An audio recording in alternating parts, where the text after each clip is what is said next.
Welcome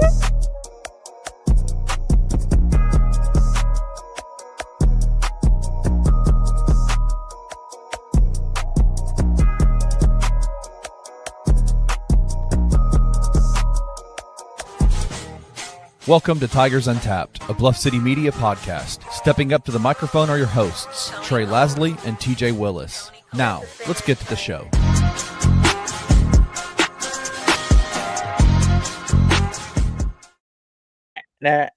O-T-I-G-E-R-S.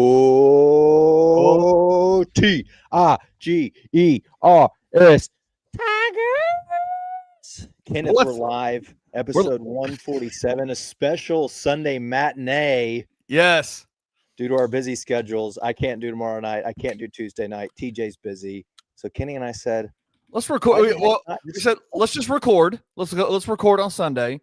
And then I don't like recording and then the actual content coming out 2 days later. Because normally Tigers Untapped comes out at 3:30 on Tuesday afternoons. We record it the night before. So we're as relevant as we can possibly be. But we're sitting here today and I was like, let's just go live. Let's have some fun with it. The live show hits different anyway. So it does. Good to be in on a Sunday afternoon. It couldn't be a better day to be going live anyway. Everybody's probably sitting inside. It's cold. It's rainy. It's dreary out there. It's nasty. But because it is a Sunday afternoon, it is nap time. I could be getting woken up, or my children could be waking up at any minute. We are going with a special drink today. One that I know for certain that TJ and I have never done on the show. Coca-Cola's Coke Zero for the Sunday matinee here on Tigers Untapped. I think this might be the first ever non-alcoholic beverage. For those that are paying attention and seeing this show, sometimes you might not see this show. This might have caught your attention because it is a live show on the Bluff City Media Network. Trey is usually joined by his co-host TJ. I'm there sometimes as much as I can possibly be. TJ and Trey have this thing every time where they will sample and drink a beer throughout the show and then rate the can and review the drink at the end of the show. They've done it for 400 episodes. So to this point, we're episode 147. I think we've done like 143 different beers. Yes.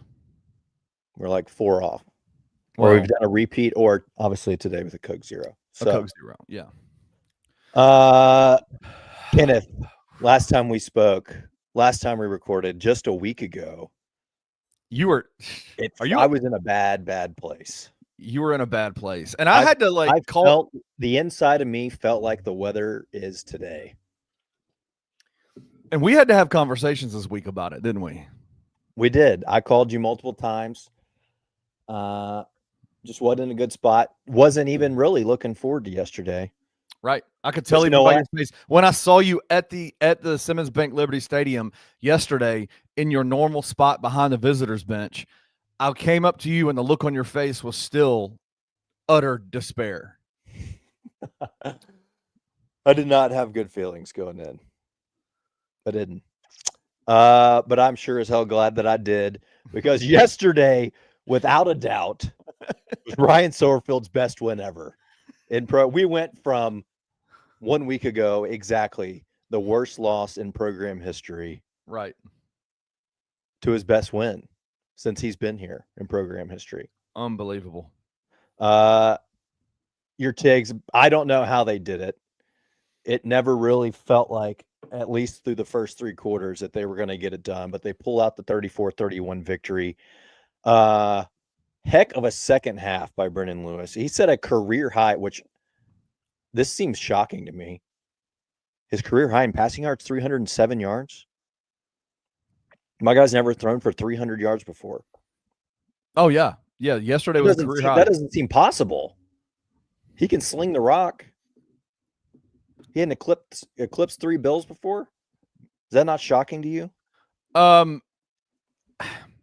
I guess. I mean, I don't know. Like, you would think he would have hit that before, but apparently he hasn't. So I guess he's just so balanced, so good at running. He gets to 200. He feels like that's enough. Anyway, heck of a performance yesterday. Like I said, through the first 3 quarters, I didn't feel great about it. I felt real good because we could not have had a better start to yesterday's game. Yeah. First possession, interception, and punch it in like 4 plays later.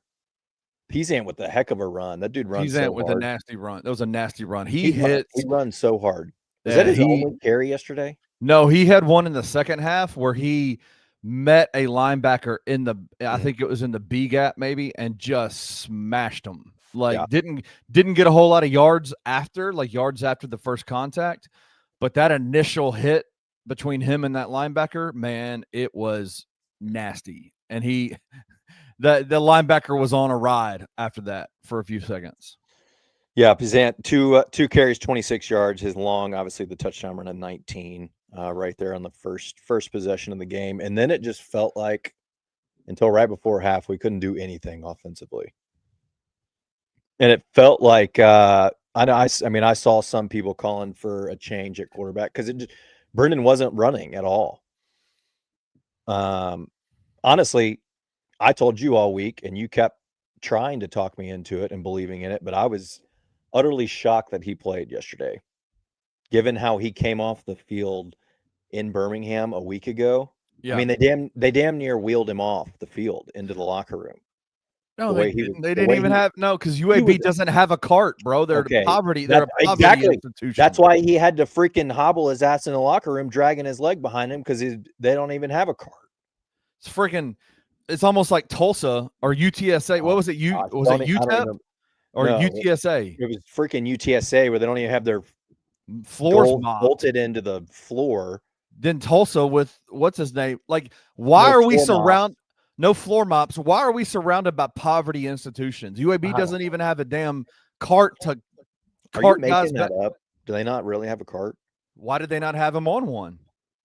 I don't know. Why? How did he go from needing a cart to playing 6 days later? If you listen to Brendan Lewis in the post-game press conference, he said he was always playing. He said I knew from the very beginning I was going to play.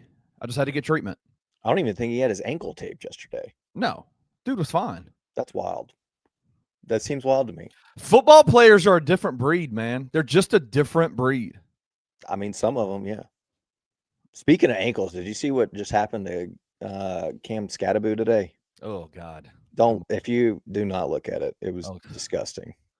Which is sad because I'm not a Giants fan at all, but Jackson Dart and Cam Scattaboo had they're fun. They're fun to watch. And Cam Scattaboo is the kind of kid that, like, hey, he might.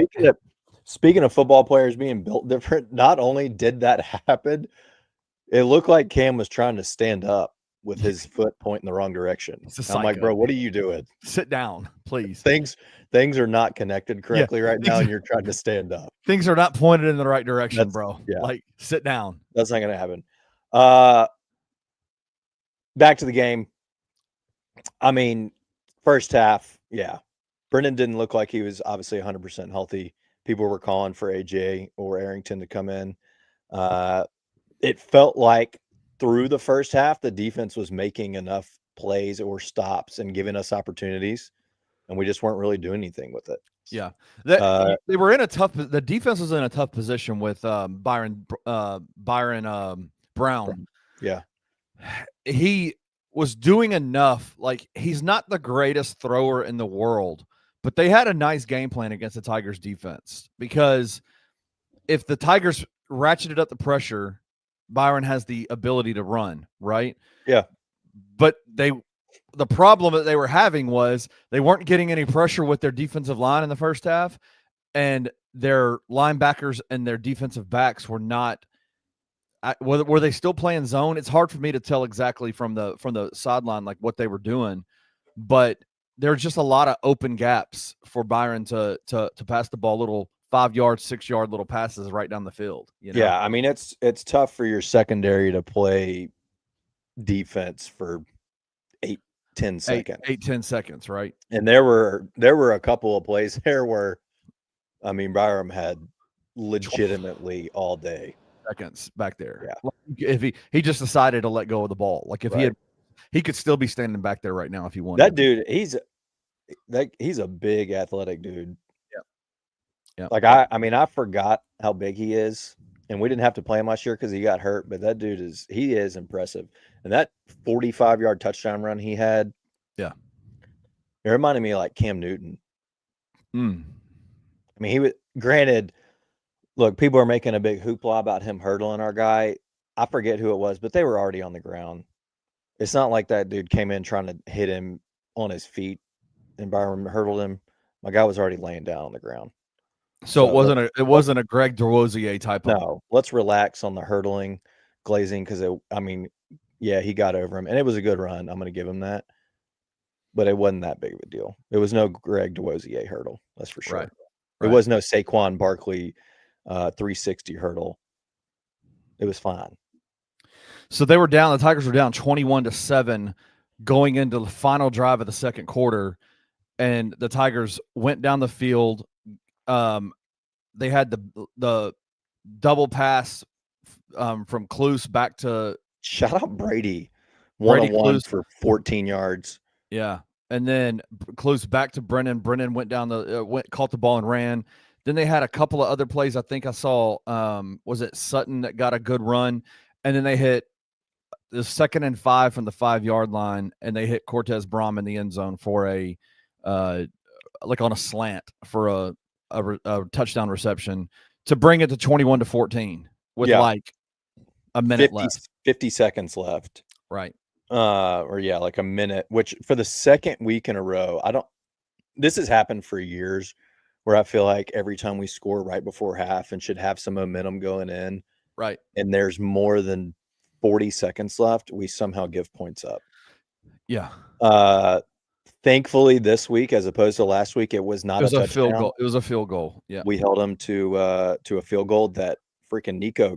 Did you see how fired up he was about making it? It was like a 35-yard field goal, and it's the silliest celebration I've ever seen. He acted like it was that 52-yarder he missed in the game that he drilled. Well, now you just gave away the entire game for those who haven't seen. Sorry, if you're just tuning in and have no idea what happened yesterday.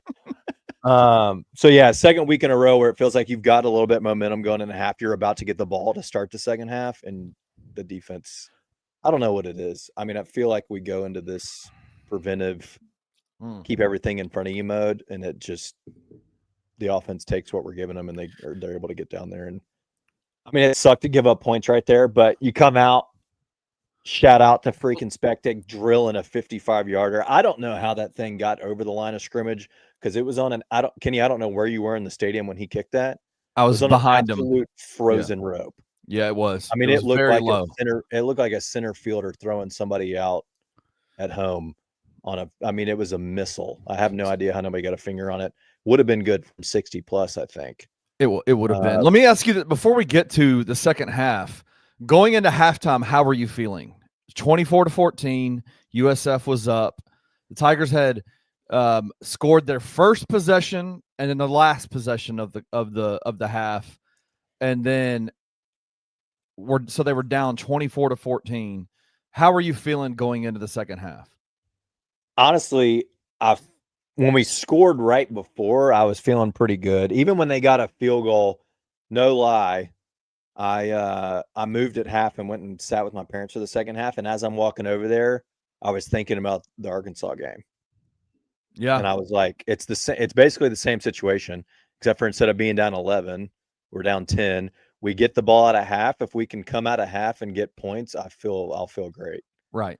Because except for the UAB game, all year long, the second half we've made adjustments at half. The defense has come out and nearly pitched a shutout or given up one score typically. Before the UAB game, they were like 120 and they had scored 120-10 for the opposing team. We've been dominating and outscoring opponents in the second half like crazy.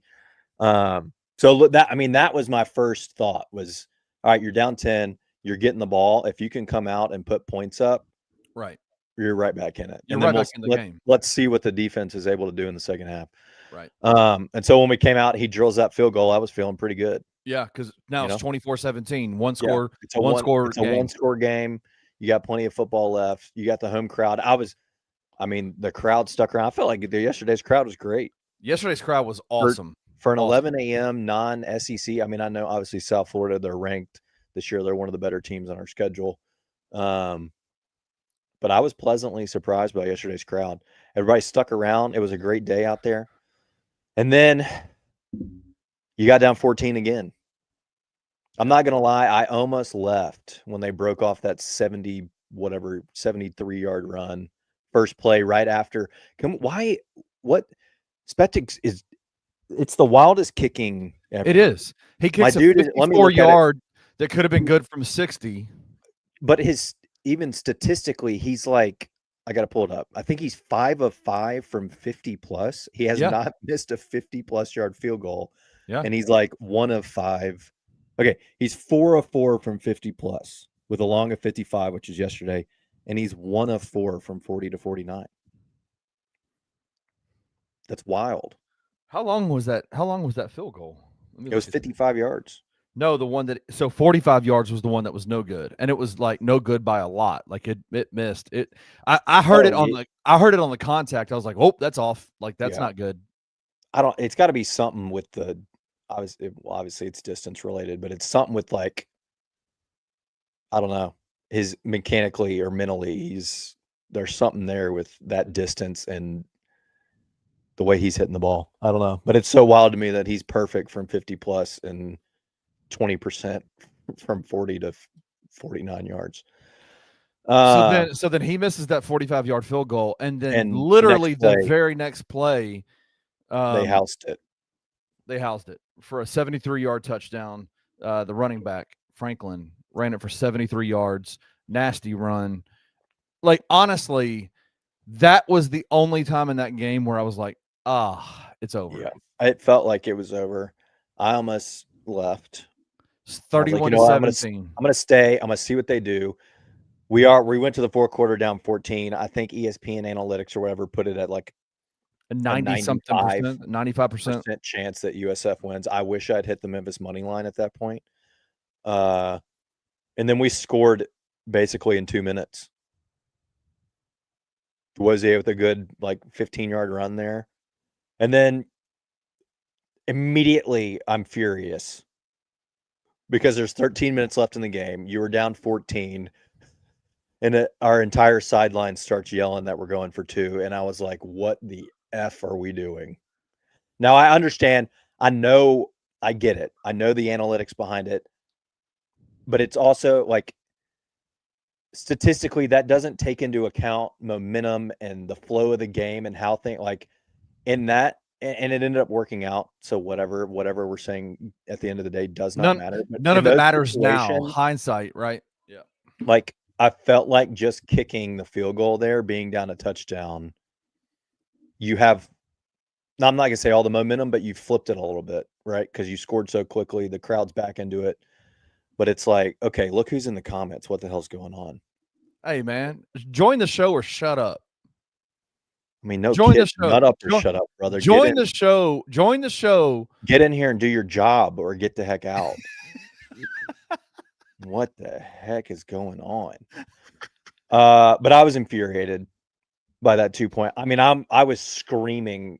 Do you understand Ryan's thinking behind it? Yes, and I know why coaches do that. But it also, like, if you're on the road as an underdog, like, feel like you don't have a chance, like, I get it in that situation.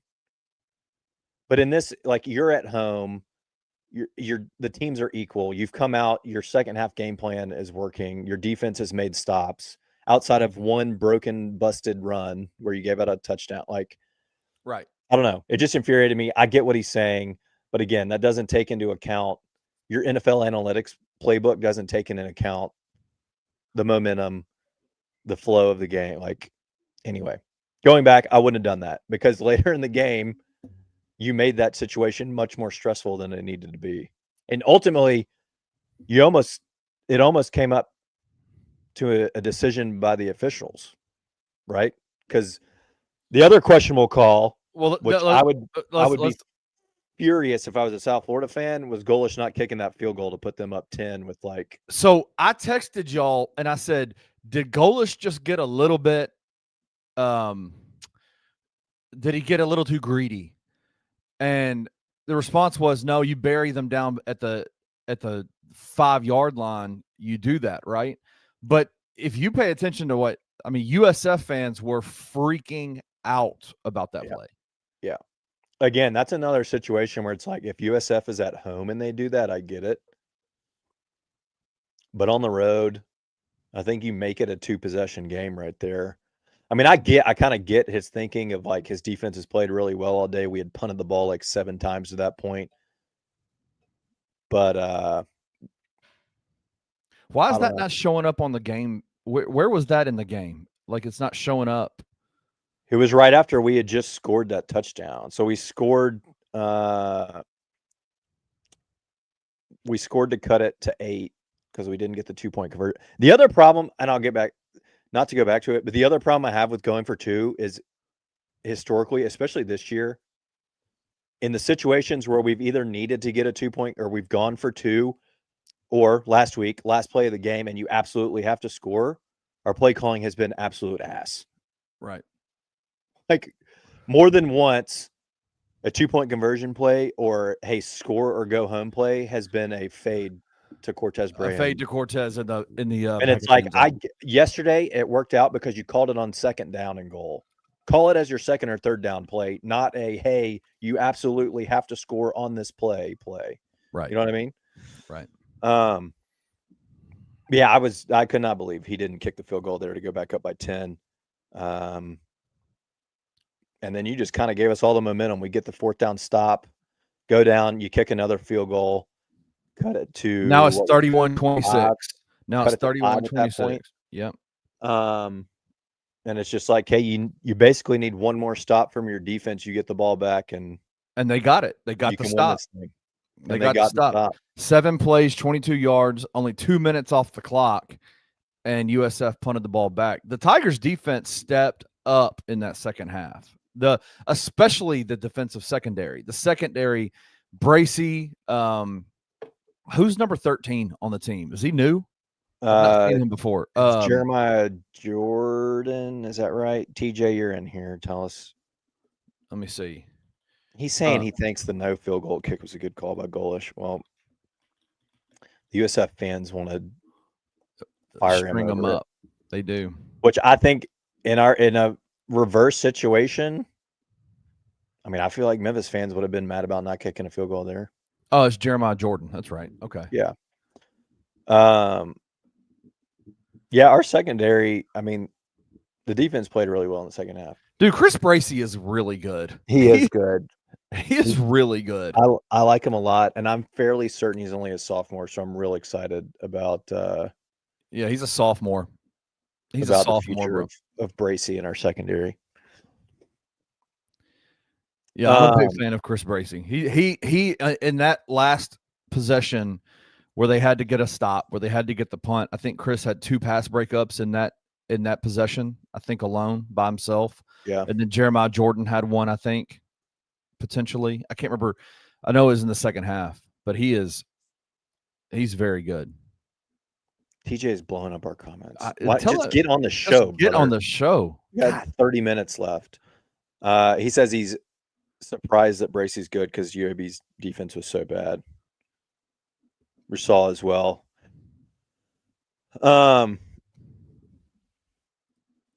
Anyway, I don't know where we left off. We get the touchdown. And, of course, South Florida gets into field goal range. Also, what's really funny is, and I guess this is learning from their experience, but a buddy of mine texted me when this happened laughing because he was like, they were scared. You're fearful of too much time for UAB's first time ever playing quarterback last week, but you don't give 2 shits about the time with Byron Brown and Golish on the other side. Like, we did not hesitate to score. We didn't make them use any of their timeouts. Right. I mean, we were running out of bounds and shit. Like, we got the touchdown, and then you have to do. I think you should have done last week. So yes. Again, I think they were learning from what happened in the week prior. But it is funny that it was in those situations it felt like they were scared of UAB's quarterback having too much time, and then this week they just didn't care. So they had the Cortez Brom touchdown pass, and then Brendan Lewis for the second time they went for 2, and Brendan Lewis ran it in. Were you concerned at all about the call? Did you think he got it in? Live, I thought it was not even close, which, I mean, that goes to tell you how much I think, because I also thought last week DeWosier on the initial run wasn't even close. And then they showed it on the Jumbotron, and I was like, that is a lot closer than I thought it was. But my initial reaction is they're not going to be able to overturn it. Like, if they had called it not good on the field, then I think whatever they'd called it on the field is what it was standing as. So after I saw it, I was like, I don't think they're going to be able to overturn it. It's too close to tell. But also, to go back to the 2-point conversion stuff, like, that is how, like, in those situations, whether it's two, unless you have like something crazy drawn up that you know somebody's going to be absolutely wide open at some kind of trick play. Right. To me, that's what you want, is Brendan on the move and giving him the option to find somebody open or make the play with his feet. It's 2 freaking yards. Like, he can get 2 yards. And more often than not, we've not done that. It's been like a quick, like we said, fade to Cortez or somebody. Yeah. So I thought that was a good call right there. I felt like he was in, no question. But again, to go back to earlier, you wouldn't have needed that 2-point conversion if you'd have just kicked the PAT prior to that, right? In that situation, then you're just kicking a PAT to go by 3, and it's not as stressful. You're not leaving a decision up to replay and officials potentially. Yeah. You usually will go for a 2-point conversion or decide to choose to kick the PAT when it's going to take when it means nothing to the actual spread of the score, other than making it, instead of 33-1, make it 34-1, to make it like what they have to kick a field goal just to tie it, instead of going down and kicking a field goal to win it. That's why the second point convert, just, it didn't make a lot of sense, because what you're doing is you're leaving it at 8 instead of going to a 1-score possession at 7, kicking the PAT. Does that make sense? Like, it just did. Like, I understand the analytics of saying you go for 2-point conversion twice, you're more than likely to get it on the second time than you are the first time, is basically what Ryan is saying. I know. Yeah, but still, it's a one possession. Yeah. It's also such like I feel like it's an underdog mentality to look at. Like, you're almost in a sense saying you don't feel like your team can find a way. What does 6 do for you over 7? Like, a 6-point spread do for you? What he's saying is, in that situation, had we gotten the first one, then all we need is to kick a PAT and we're up. Instead of being tied and needing to get an additional stop and get the ball back and score again, if you can get a 2, you're down 6, you score another touchdown, then you're winning, and you've only scored twice, as opposed to scoring twice and now you're tied. Okay. That's fine. Is essentially, but again, I feel like that's something a road underdog is doing. Not, I don't know. Whatever. It ended up working, so it doesn't matter. But in the moment, I was furious. And then I was super fired up. Automatica, as they call him down. I don't know if they call him that anymore after yesterday, but just pulled the mess out of his 52-yard attempt. And how big, I did not think they were going to call it. I saw it clear as day live. And I know, again, South Florida fans are furious that Golish was running a pass play in that situation, because they had a 40-yard field goal essentially. But a massive holding call to back them up to make it a 50-plus yard tying field goal attempt, and pulled it wide left. Pulled it almost way wide left. From where, I mean, from the side view, I felt like I knew it was missed immediately. But then, have you seen the down the line from the other end zone that the university put out? It's such a sweet angle, like the field level view. Yeah, it held on a little longer than live I thought it did. It held, and then it just like snap hooked. It just snap hooked. Hooked hard at the end. Yeah. So I don't know what it is about Nico. I'm not a big fan of him, but he does annoy you, doesn't he? I don't know. Maybe it's just the way that he celebrated so hard on that 30-yard one before what TJ makes a very good point, and I did notice it was a bad terrible snap. I mean, it essentially rolled back to the holder. I'm surprised he got it up the way that he did. They make a pill for that, but TJ, you're right. It was an atrocious snap. So, great win, turns things around. You guys tried to tell me everything's in our control. We still control our own destiny, and I'm believing again. I am. It does, in a sense, it makes me more mad about last week because we should be top 15 today. We are back in the top 25. I can't believe Automatica missed it either. I thought for sure they were about to hit that field goal and we were going to overtime. He drilled like a 55-yarder on us last year. It was the only 3 points they had in the game. Yep. We're back in the top 25, both the coaches and the AP. We're again the front runner. Back in the driver's seat. Let me look at this. Let me look at the playoff. We haven't looked at the numbers yet. I wonder how much they've changed. I don't. The odds aren't great. They're not in our favor, but by everybody's playoff predictions, we're there. We're back in the driver's seat for today. But if you look at it odds wise on FanDuel, I think we're like fourth. So FanDuel conference champions for the American. I think last week we were like plus 700. Mm-hmm. We are plus 430 after yesterday. South Florida is still ahead of us at plus 330. North Texas at plus 310. Tulane at plus 230. I think North Texas is really good. May make the championship game. Yeah, they're very good. And their schedule is weak the rest of the way through. Yeah. If South Florida wins out the rest of the way, they're in. And then obviously Tulane has to come here. Navy has to come here. If we win those two, if we win out, we're in. If South Florida wins out, they're in, which would mean a rematch, I think, here in Memphis, given we would have the tiebreaker over them. I think if South Florida drops one and North Texas wins out, they might be in. I don't know necessarily the tiebreaker rules because I don't think Tulane and North Texas play. Doesn't really matter, though. Everything else aside, as long as Memphis wins out, we're in the championship game. We're still fourth on both. Fourth in the on FanDuel odds. Fourth to win the American and fourth to make the playoffs. Yeah.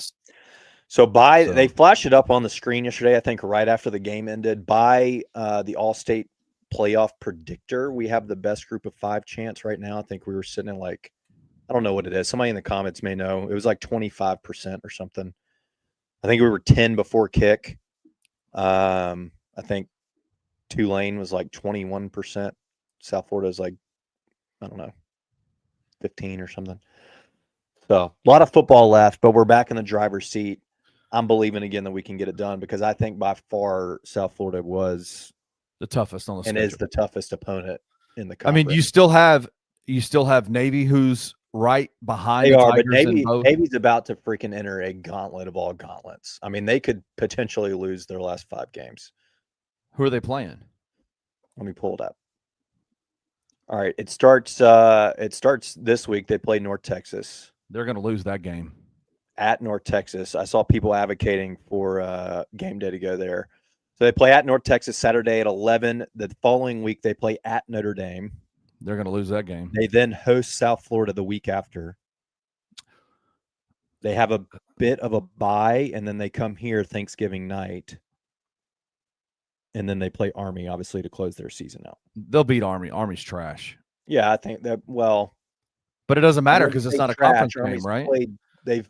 They have not been as good as last year, but they've played well, and that Army-Navy game is always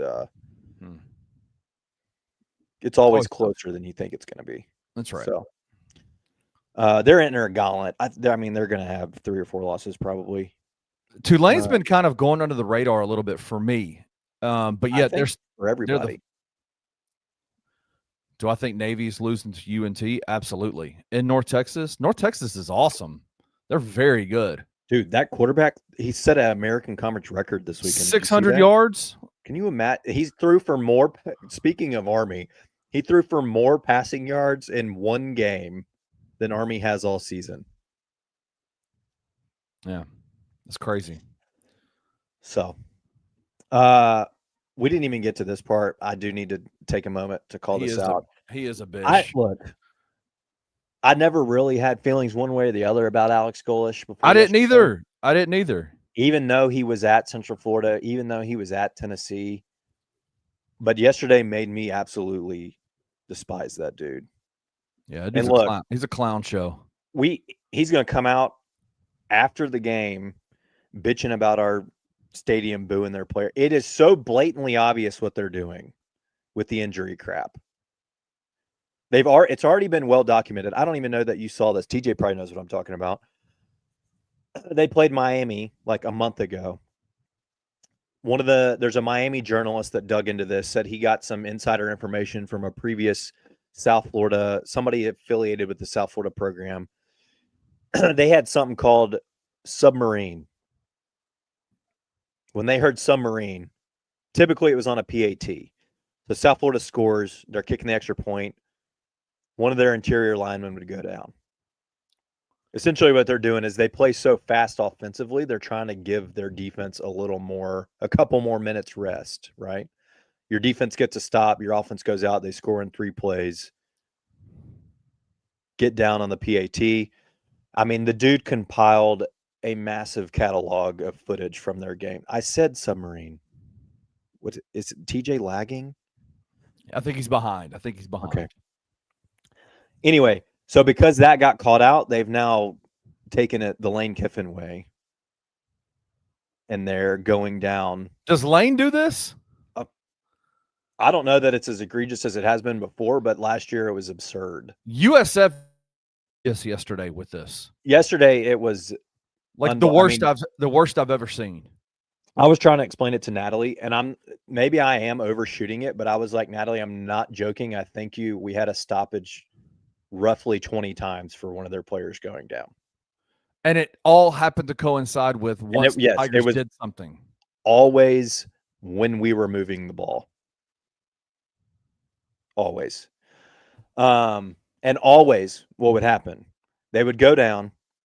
They would stay for minutes and get examined on the field. They would proceed to walk off under their own power with zero help. Sit out one play.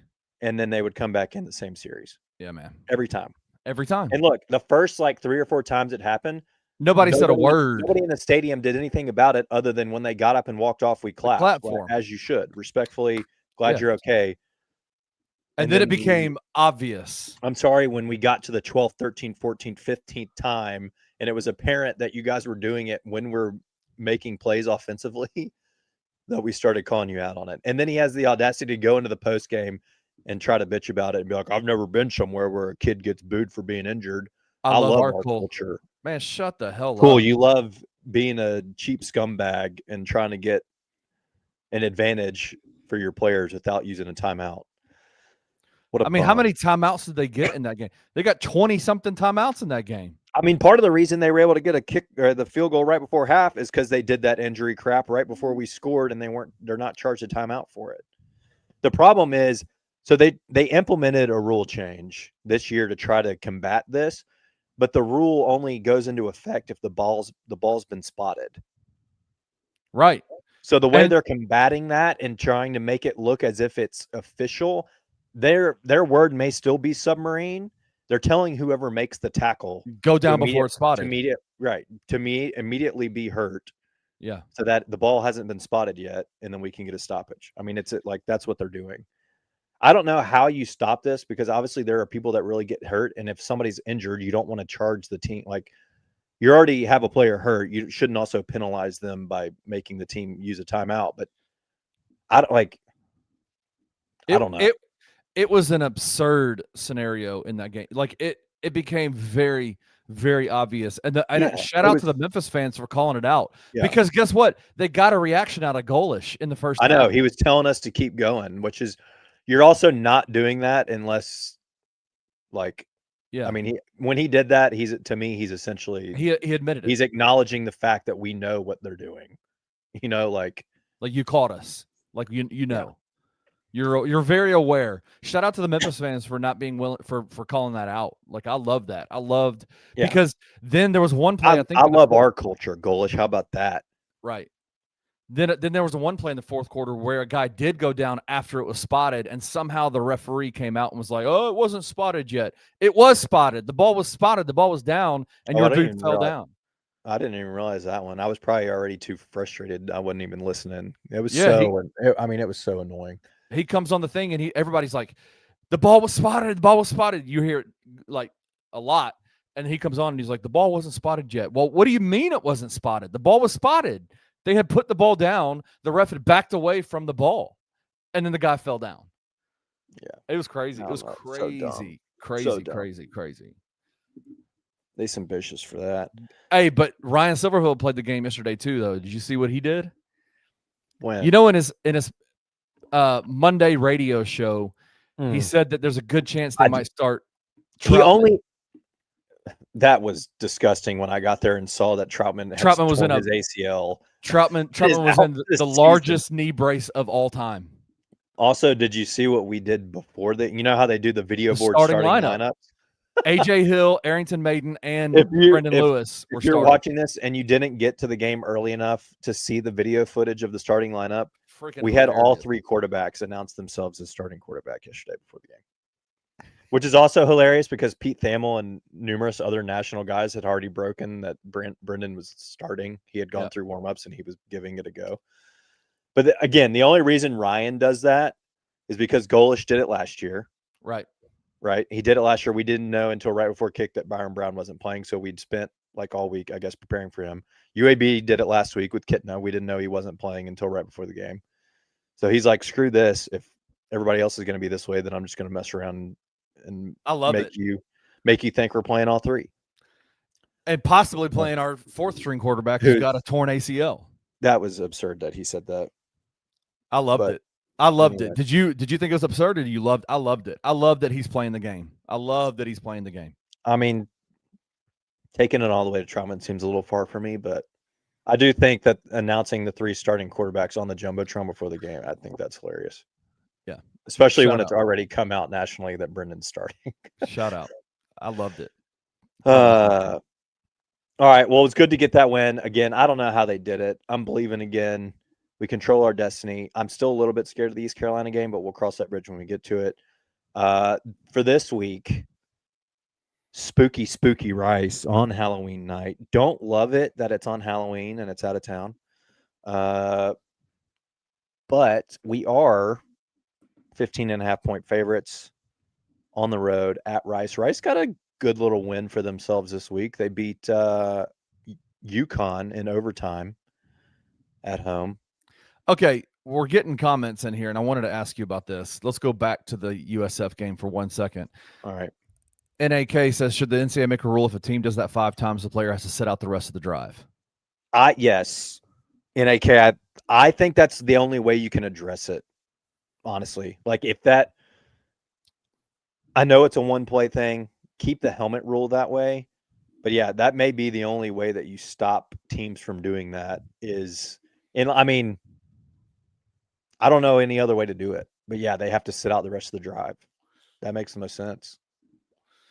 Yeah. I mean, if you're hurt, you got to sit out the drive. You got to go to the medical tent. You got to be actually evaluated that you're fine to come back in, and then you can come back in. Yeah.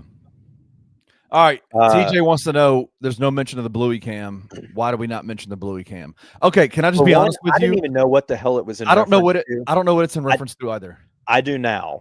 Okay, tell me what it's about. last was it last week or 2 weeks ago? 2 weeks ago. Yeah, they played North Texas 2 weeks ago. Mm-hmm. South Florida's football media used an old Nokia phone and recorded basically that. So that was us making fun of them. I guess. Right, TJ? Isn't that what it was all about? So why'd they call it a Bluey cam? Well, because they used a blue. Did you see the camera they used? It was literally like a Bluey camera. Oh. Yeah. Dude, so there was a blue, they were actually I know you can't to our media department, you can't just throw that out there. And I mean, I had no idea. At least quote tweet the old one so that we can be that's what it's referencing. I had no idea. Was it a baby monitor? A Bluey baby monitor? Oh, that's funny if it was. I thought it was just a Bluey camera. Maybe it was a baby monitor. I don't know. Can you record on a baby monitor? Anyway, I don't know. TJ, we didn't mention it because nobody knew what the hell it was about. All right, let's quickly get to this Rice game. They're 14.5-point favorites on the road. I mean, I know we lost to UAB and they were 24.5-point favorites, but that I don't think that happens again. No. Rice is 4-4. Is that right? They've beaten Louisiana, Prairie View, Charlotte, who's atrocious, and then, like I said, snapped a 3-game losing streak and beat UConn at home in overtime, double overtime to be exact. 6 o'clock Halloween night on ESPN 2, so nationally televised audience. I hate to say it doesn't worry me because I Kenny, wasn't worried about UAB. We didn't even record a damn episode before the UAB game because we didn't worry that much. This is why they lost that game, because we did not record. Some people have put blame on TJ and I. Any updates on the Whitlow injury? Didn't he? He played. He kept playing. Went back in. He had that nasty pass breakup on the final possession. Real quick on William Whitlow, you know what the most impressive thing for me on him is? What's that? He doesn't wear gloves. Crazy. As a defensive lineman, not wearing gloves is wild to me. He is an old soul kind of player, bro. I love William Whitlow. I love William Whitlow Sr. and all of his tweets because they get me super pumped up and motivated. Yeah, they do. The Whitlow family's good. They're good people. I'm not going to put it out, but did you see the Noah Franklin video I sent you today? I did see that, and I'm going to watch that before I go to work every day. And I'm going to run into the office so fired up. I guess you I can't play it. I can't put it out. It's NC-17. Noah Franklin is the head strength and conditioning coach for the University of Memphis football program. You might recognize him if you saw a picture of him. You would see him down there on the field. He is a monster among men. Like, he is one of the scariest, biggest guys I've ever seen. Knows how to give a pregame speech. I don't know how you listen to that and you're not fired up to play football. So maybe a little bit of credit to Coach Franklin for yesterday's victory. Yeah, Coach Franklin deserves some credit because that for sure. That video fired me up. I'm not gonna lie. That's why I sent it to you. I've been watching all the content from it today. You just been watching that video over and over. And I watched it probably 10 times, over and over and over and over and over. Hey, also one more thing before we officially move from South Florida. Shout out to the dudes in the student section that started the shirt thing. I love how that's taken off nationally. If I wasn't so damn nervous in the fourth quarter, I would have ran over there and done it with them. But I love that every stadium and every college football fan base across the country has caught on to that and has started doing it. It's hilarious. Who started it? Oklahoma State, like 3 weeks ago. I think they were getting their brains beat in by somebody, and one dude went up to an empty section in their stadium and started doing it. And then before they knew it, there was like 1,000 other guys up there with them. And I've seen it at legitimately every football game since. I want to say this. I have been as impressed by the student section at these football games this year than I have been at any time I've covered the University of Memphis football program. It has been fantastic all year. They are so rowdy, and it is because it hasn't always been that way at Memphis Tiger football games. Yeah. Students have not shown up notoriously for those games, and it has been a wild atmosphere in that student section. I don't know if like putting the band back there, like the way they've started doing more of the in-game festivities in the student section. I don't know what it is, but that student section in that end zone is wild. Bro, they're wild the whole game. I for sure, and especially given we've played like all day games. Yeah, too. Yeah, 2:11 a.m. home games. So, just shout out to the crowd in general. I feel like they've been great. Yeah, it's been. I'm excited to see if you can go handle business in Houston on Friday night. And who does Tulane play? I mean, you said you've kind of kept them under the radar. I feel like nationally they've been under the radar. I mean, they've done nothing but continue to win. I know they're not like blowing folks out, and their only loss is to Ole Miss, who after yesterday seems to be legitimate. Okay, they play UTSA on Thursday. If they win that, I don't see how they're not ranked coming in next week. You got a top 25 matchup with Tulane on a Friday night at 8 p.m. It is going to get rowdy. Wild.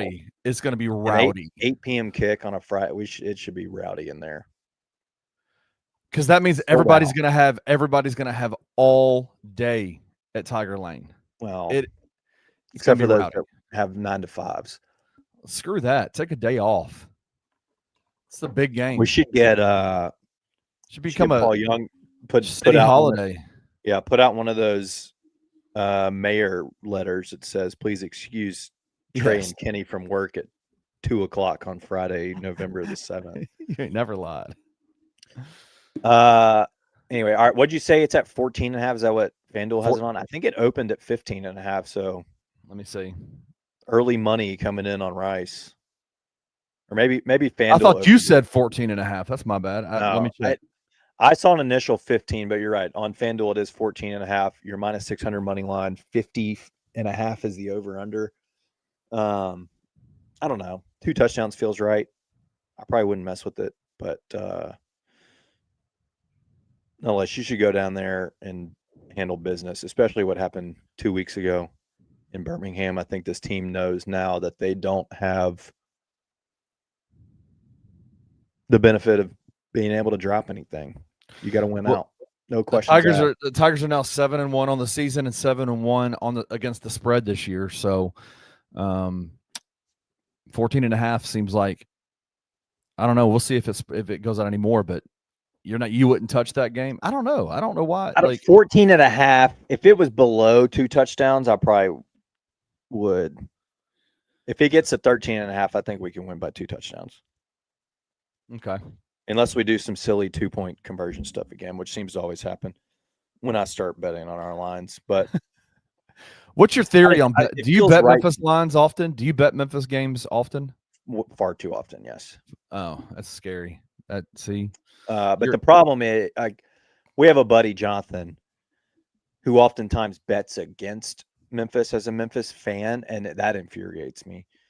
I mean, I understand it to an extent, because then if you lose the game, at least you're getting paid. So maybe it helps soften the blow a little bit. I always ride or die Tigers. So when I'm betting on them, I'm betting on them. So that's why your succeed. Your up and downs are so extreme, because you've lost money and your team has lost. Is that seems to be? I mean, that may play a part, but I've always, before even betting was a thing, I've always gotten low with the losses. Because I think I'm on the team, essentially, is what it is. So, but yes, everybody says you're not supposed to bet on your own team, but I think that's false, because who knows your team better than you? Nobody. Exactly.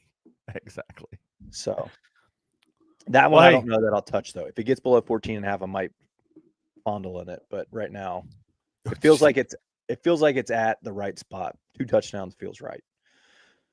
Hey, let's take a break.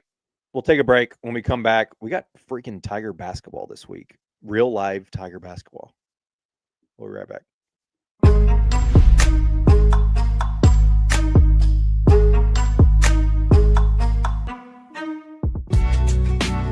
In the heart of the Highland Strip for 27 years, Trilogy Tattoo has helped tell stories for Memphians for generations. Located at 530 South Highland, Richie and his team are waiting to help you tell yours. From tattoos to piercings, your body art should be as unique as you are. Voted a Memphis Flyer top 3 tattoo shop in the city of Memphis since day one. Your story will be safe here at Trilogy Tattoo. Open 7 days a week, Monday through Saturday, 11 to 11, and 3 to 11 on Sundays. They have convenient times waiting on you. Let Trilogy Tattoo help you tell your story.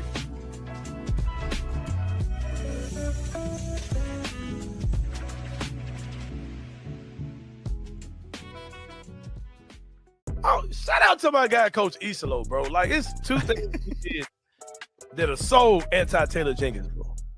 Was the art of John Conchar. I know what you provide. I know you provide rebound. I know you provide effort. Yeah. Go, give me some John Conchar minutes. Let me see what you do. Okay, your ass. Come sit back, buddy. Come sit back down. Come sit by me, son. We'll try it next game. I like that, man. The quick pull. Like, okay, man. Jitty, you looking ass. Come sit down. He didn't let a run get destroyed, or let a run jump off, or let a stretch of assness run with John Conchar in the game. You looking shitty. Come sit your jitty ass down. That's right. The quick pull, man. Pulling you before you get ass, bro. Like, I see the asses is coming, bro. I know there's an expiration date. I know that milk is going to sour, man. So just come sit down by me. There's an You know what I mean? expiration date on good ass. Now it's bad. Yeah, be ready for Friday. I need that again. Yeah, man. It's just knowing you giving me all you're gonna give me, bro. Yes. Tune in to the Anthony Sain Show Monday through Fridays at 1 p.m. live on the Bluff City Media YouTube channel.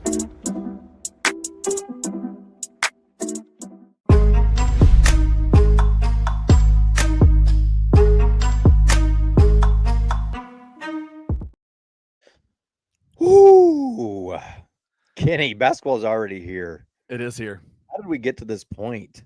It happens so quickly. It like all of a sudden it's fast. here and it just drops. And it's like, oh, now we got basketball and football. This is Also, the best time of the year right now. To me, is Oh, the best yeah. time of the year. we're about to have the sports equinox, aren't we? What's All that? 4 major. I think. What? Did you just say what's that? Equinox? I don't know the word equinox. It's the only day in the calendar year where all 4 major sports align and play on the same day. I'm not like I'm not college educated like you are. I don't say Mhm. words like equinox. Okay. Well, anyway, I'm pretty sure it's Tuesday. NBA, NHL. No, it can't be Tuesday. It's tomorrow. I think it's tomorrow. NBA, MLB, NHL, and the NFL all play tomorrow. That'll be fun. Isn't that wild? That's Only day wild. of the whole year. There's two. There's that day, and then there's the no sports equinox, where literally nothing is played. It's like the day after the MLB All-Star game, I think. Well, we also got, as a part of the equinox tomorrow, hoops for St. Jude. By the way, I love these exhibition games now. You know, for a while we would play those, like, I know they're a band or whatever, but the North Mississippi All-Stars, basically. I forget what they were called, but when I was growing up, like, Kelly Wise and them played that All-Star team. Yep. I mean, those were cool, whatever, but it was kind of like a Harlem Globetrotters-esque feel to it. Yeah. Then you went through the secret CBU. scrimmage phase. Oh, did we have a secret scrimmage phase? Oh yeah, where you would, like, I mean, some teams still do it, right? I think you can do either. You have the choice of either doing 2 secret scrimmages or 2 like exhibition style games. Like Ole Miss and Houston, I think, just did a secret scrimmage over the weekend.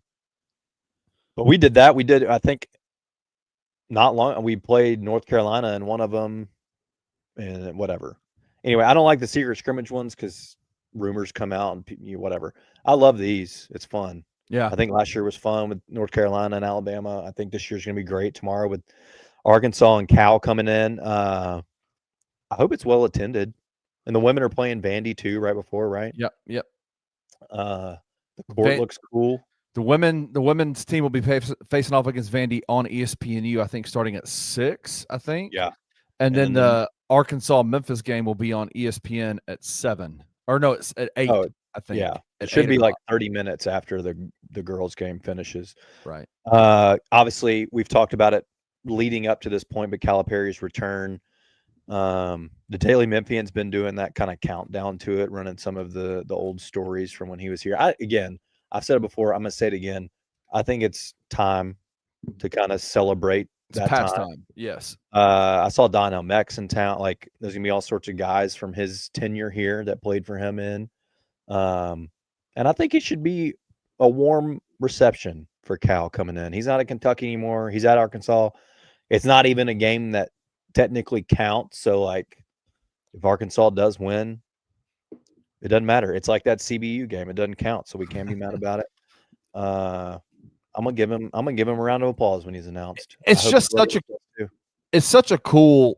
be such a cool environment. Not just because of the team that's coming in, but because it's also obviously for St. Jude and what St. Jude does. But so that part of it makes the event even that much greater. But then you're talking about Calipari, who is, I think, still to this day, without a doubt, I think there's no argument on this whatsoever. He coached the Tigers at their peak when they were at their best, when they were at their most nationally relevant, right? And it sucks to say, but I don't know that we will ever experience a 4-year period like that ever again. Look at this. Getting called out. Speaking of getting called out. Who's TFT? Wow. That's TJ from Twitter. Oh, TJ from Twitter. Exactly. Fake fan, the folks are calling him. My goodness.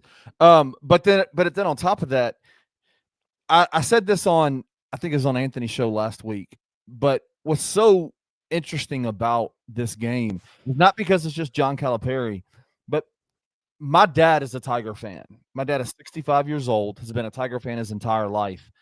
And like when people ask me, younger than me, ask me, what team did you hate the most growing up as a Tiger fan? It's always Cincinnati. Always. The Bob Huggins Cincinnati teams. That always? You don't ever get any Louisville in there? That's a little bit before my time. Mm-hmm. A little bit before my time. It was the Cincinnati, the Kenny Satterfield, Danny Fortson, Nick Van Exel, all those things. The Ruben Patterson, it was those. I've told the story about my mom and Nick right before. Mm-mm. You serious? I haven't heard it. In the pyramid when since he was here, and I don't remember the exact story because obviously I was like 3 years old. But we used to sit right behind, like center court, second row, first row, right behind like where Dick Vitale and whoever's commentating on the games were. So we were very close to the court. I don't remember exactly the play. Again, I was super young, but the story goes Nick was bitching about a call, either not being fouled or he got called for a foul. And my mom stands up and starts calling him a crybaby to his face, like doing the tear thing. And he hears her. And so he flips her off, like tries to subtly flip my mom off and is like, F you. Well, my mom standing up in the middle of everybody just double birds him straight back to his face in front of the whole pyramid. So my mom and Nick Van Exel will go way back. Shout out Miss Betty. Yeah. But you talk to my dad. So like Cincinnati was always the team for me, right? That I hated. You talk to my dad. Arkansas. It's Arkansas. It's Arkansas. He, to this day, in the year of our Lord, 2025, if I mention the Razorbacks or Arkansas to him, you're grounded. I'm grounded, and I'm 44 years old. Like, he cannot stand Arkansas. So the idea that... So you literally, you can't get your parents and your in-laws together. Very rarely. They will fight. They will fight. My in-laws are coming into town for this week. For this Are game they? Tomorrow night. Yeah. They're going tomorrow? They're going to be there. Nice. Wearing their Arkansas red. Hey. But no. Do they call the Hogs your in-laws? Have you ever heard them in the flesh call the Hogs? I have not. That's they know not to. They know keep it copacetic. There you go. But I'm so excited about this game, not just because of St. Jude, because it's the Memphis versus Arkansas rivalry renewed to a degree, and then John Calipari coming back. So it's going to be I really do hope, and I think it's going to be a really awesome environment at the FedEx Forum on Monday night. I think it definitely it should be for sure. I mean, again, it being like an exhibition, I think probably tones it down a notch rather than if it was a true out of conference regular season game.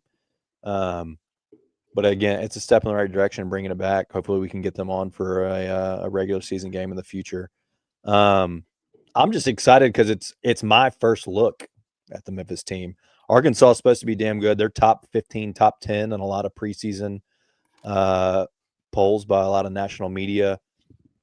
They just played Cincy the other day in one of these exhibition games and blew the doors off Cincinnati. I think won by 20 something. So it'll be a good test for us. Obviously, again, it's an exhibition, so it does not really matter in the end. And there's going to be a lot of situational stuff. They're probably you're not going out there to give it your best game plan and try to win the game. You're really going out there more to see what you have. And hey, how do we stack up against a top 15, top 10 type team? But I'm just excited because I hadn't got to see our team yet. I was throwing up my guts at balling on Beal, so I didn't get to even go to that. So, well, they didn't do anything basketball related anyway. So I mean, they shot some shots and stuff, didn't they? Yeah, but I mean, come on. Let me ask you this: going Monday night, what Are you expecting? Are there any questions that you have that you're interested that you think could possibly be answered on Monday night? Are you just ready? Like what position group? What player? I mean, What I are am you looking interested. at? I'm interested to see the 5 that he throws out there to start. I'm interested to see what the big rotation looks like. You see, Charlie, I thought about this coming into this segment. I was like, what would I put this spread at? I don't even know what to tell you, Charlie. I have not seen a second of anybody on our team.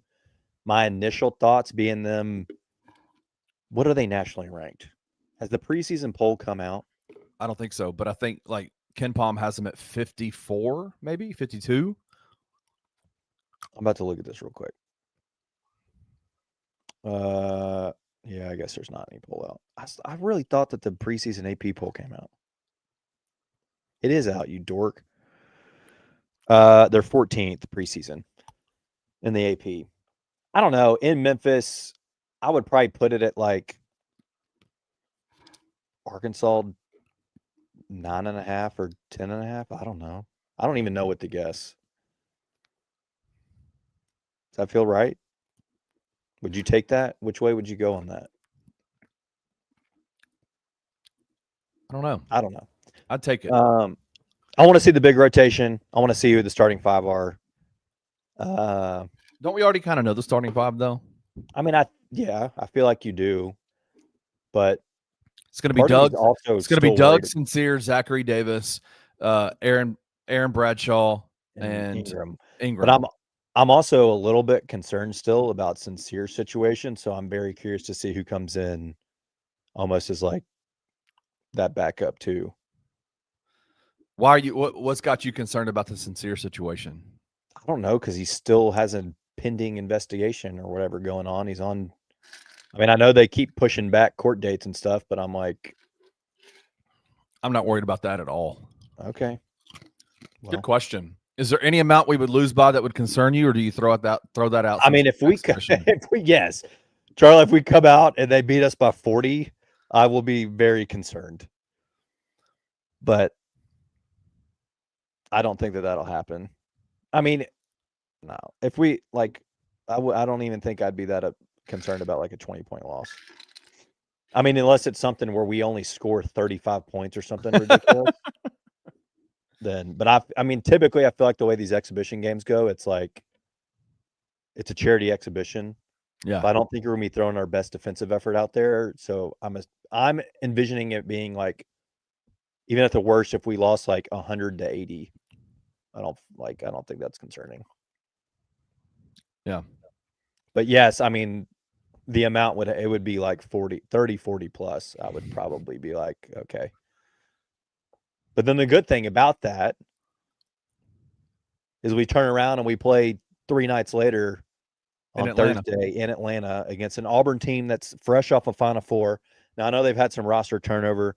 I know that Bruce Pearl's gone.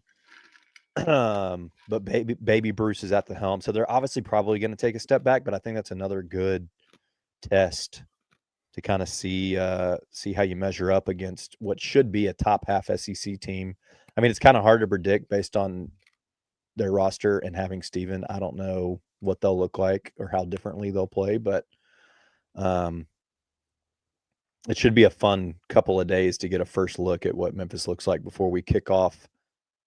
I mean, what is that? What's our first game is in like 2 weeks? Yeah. I was looking through the calendar today, and I think it's a week from Saturday we host San Francisco, right?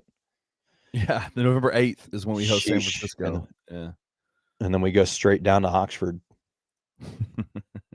who supposedly just beat the brakes off of a top 5 Houston team in a secret scrimmage. So, Ole Miss did? Yeah, did you not see those reports? They beat it. Supposedly it came out. I mean, again, I think I like the exhibitions too because they feel a bit more game like.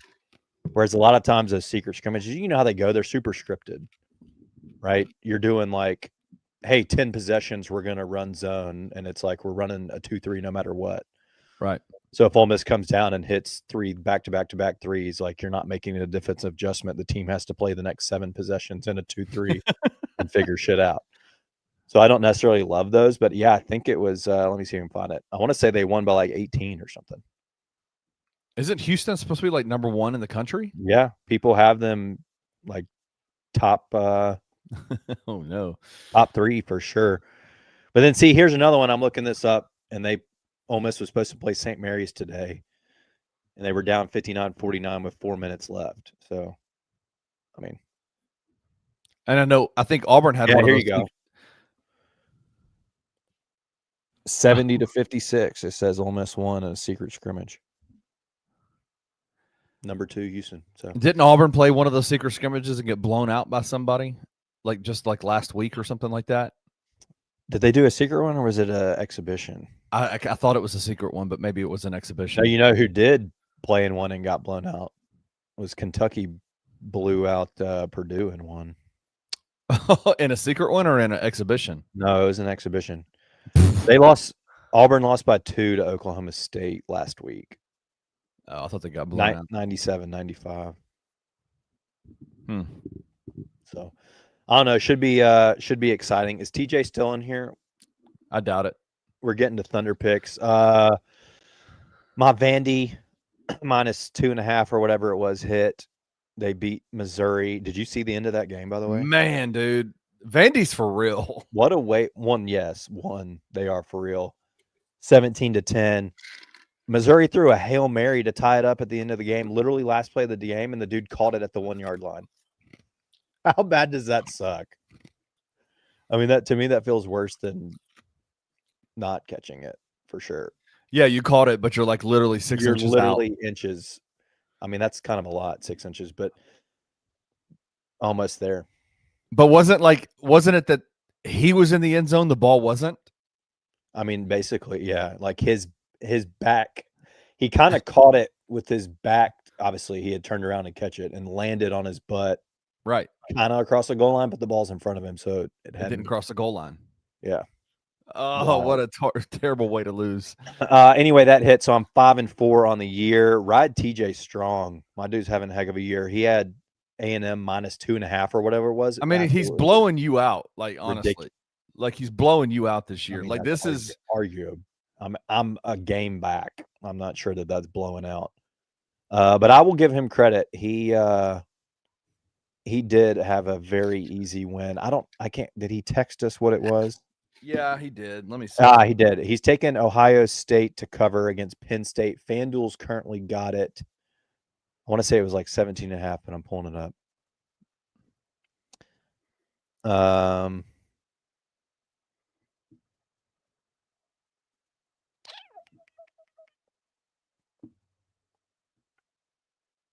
Dang, is it a night game? Where the heck is this game? I think it's 17.5. Oh, it's 20.5. Oh, It's on FanDuel. It's 20.5. So TJ, if you're in there, you want to change that. Otherwise, you were stuck with Ohio State 20.5 covering over Penn State in the shoe. I don't think I would touch that game. I don't Well, think I would pick that game. 20.5 is a lot of points. he should have joined the show and/or stayed in the comments, but he's already given it to us, so he's locked in. All right, locked in. Kenny, Like if I were to go a game, if I were to pick, I would go Georgia versus Florida I was literally looking at that one. Georgia's a minus 7.5 point favorite. I would absolutely hammer the over on that. Like, I feel like Georgia blows them out. Wins by 2 scores, but I'm still looking through the rest of the weekend.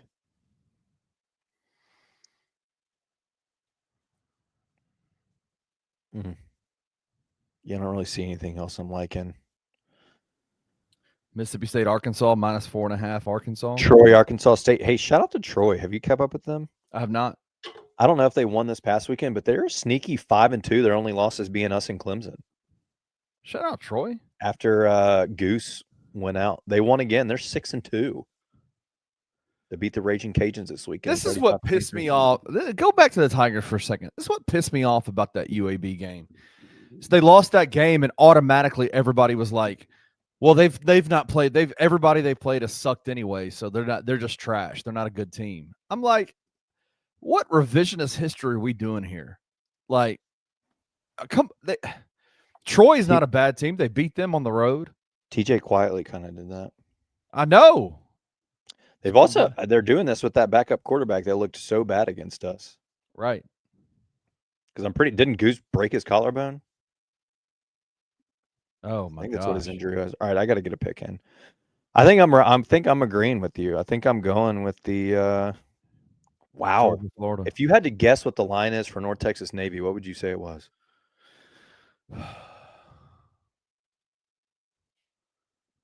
North Texas minus 11.5. Whoa. I didn't think you would guess that because I thought you would maybe give Navy more respect. It's North Texas 6.5, which surprises me a little bit. I don't know. I might go. I'm sticking with the state of Georgia, but I'm going to take this Georgia Tech minus 6.5 against NC State, maybe. There you go. Or should I stick with Georgia in the swamp? I feel more comfortable about Georgia in the swamp, honestly. But it's not. It's a little more than a touchdown game. I could see them winning by just a tutty. Georgia Tech, they just have to win by a touchdown. Didn't they just obliterate somebody this weekend?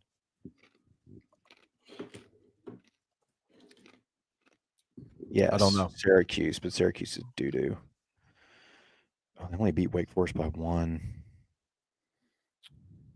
What's NC State done? I should have picked this out before we went live. I didn't know we were going live. Oh, they just got smoked by Duke. Yeah, I'm taking Georgia Tech minus 6.5. I think they can win by a touchdown. There you go. All right, let's review this Coca-Cola and get out of here. This is a joke. I'm not doing this. We got on here. I typed this in, and Kenny goes, "Is Coca-Cola? Is that really a beer? What beer is this?" Had no idea I was so confused at first, and I was like, "Wait, Coca-Cola? Coke Zero." I was like, how does a random beer company have a beer called Coke Zero? Is there not copyright? He's like, what's Coca-Cola? Coca-Cola company. All right. Hey, but this is fun. Glad we did a Sunday matinee. Thank y'all for tuning in. Yep. Big week. 2 Tiger basketball games. Tigers at Rice football squad back in the top 25, sneaking into a big time matchup next Friday. Yep. With Tulane coming to town. We out of here. Until next time, come with the gold beer next time and stay for the hot takes. Peace. If you enjoyed this episode of Tigers Untapped, leave a rating and a review wherever you download your podcasts. Like and subscribe at Bluff City Media's YouTube page.